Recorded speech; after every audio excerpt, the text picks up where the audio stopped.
राधे राधे। मैं आज आपको हरिदास जी के विषय के बारे में बताने जा रही हूँ। स्वामी हरिदास भक्त, कवि, शास्त्रीय संगीतकार तथा कृष्णोपासक सखी संप्रदाय के प्रवर्तक थे, जिसे हरिदास संप्रदाय भी कहते हैं। इन्हें ललिता सखी का अवतार माना जाता है। इनकी शाप रसिका है। इनके जन्म स्थान और गुरु के विषय में कई मत प्रचलित है। इनका जन्म समय कुछ ज्ञात नहीं है। हरिदास स्वामी वैष्णव भगत थे तथा उच्च कोटि के संगीतकार भी थे। प्रसिद्ध गायक और तानसेन इनके विशेष शिष्यक थे। सम्राट अकबर इनके दर्शन करने वृंदावन गए थे। केलीमाल में इनके 100 से अधिक पद संग्रहित है। इनकी वाणी सरल और भावुक है। ये प्रेमी भगत थे। जीवन के परिचय के बारे में श्री बांके बिहारी जी महाराज को वृंदावन में प्रकट करने वाले स्वामी हरदास जी का जन्म 1535 में भाद्रपद मास के शुक्ल पक्ष की अष्टमी श्री राधा अष्टमी के ब्रह्म मुहूर्त में हुआ था।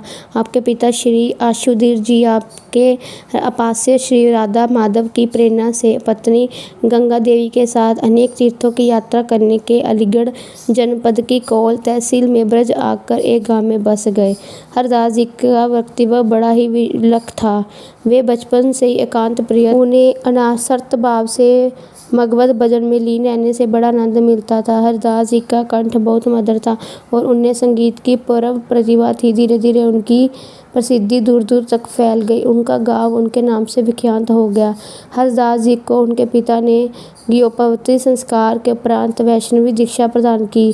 युवा होने पर माता पिता ने उनका विवाह हरिमतिक नामक परम सौंदर्य एक सुंदरी कन्या से कर दिया।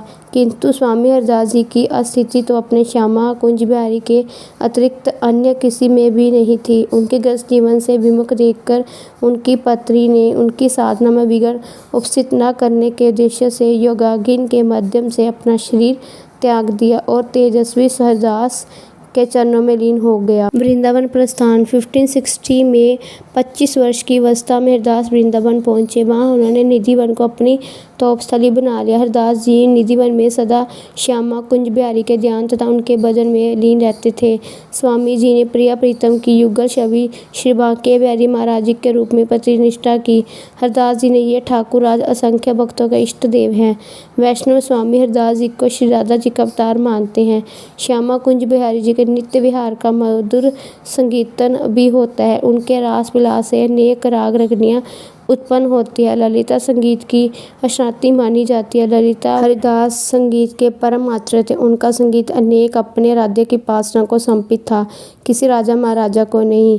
बैजूवादरा और तानसेन शेष विख्यात संगीतक स्वामी जी के शिष्य थे।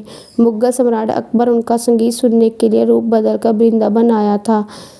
सन 1630 में स्वामी हरदास जी का निकुंज निधिवन में हुआ था। स्वामी जी ने एक नवीन पंथ सखी संप्रदाय का प्रवर्तन किया। उनके द्वारा निकोजोपासना के रूप में श्यामा कुंज बिहारी जी की उपासना सेवा के प्रति विकसित हुई। यही बड़ी विवंशा है। निकोजोपासना में जो सखी भाव है वह गोपी भाव नहीं है। निकुंज उपासक प्रभु से अपने लिए कुछ नहीं चाहता, बल्कि उसके समस्त कार्य अपने राधियों को सुख प्रदान करने हेतु होता है। श्री निकुंज बिहारी जी की प्रसन्नता संतुष्टि उसके लिए सर्वोपरि होती थी। राधाष्टमी के पावन पर्व में स्वामी हरदास जी जन्मोत्सव वृंदावन में बड़े धूमधाम से मनाया जाता है। शाम के समय मंदिर से चाव की सवारी निधिवन में स्थित उनकी समाधि पर जाती है। ऐसे ललिता अवतार स्वामी हरदास जी की जयंती पर उनके लाडले ठाकुर बिहारी महाराज उन्हें बधाई देने निधिवन पधारते हैं। देश के प्रसिद्ध संगीतज्ञ निधिवन में स्वामी जी की समाधि के समक्ष अपना संगीत प्रस्तुत करके उनका आशीर्वाद लेते हैं।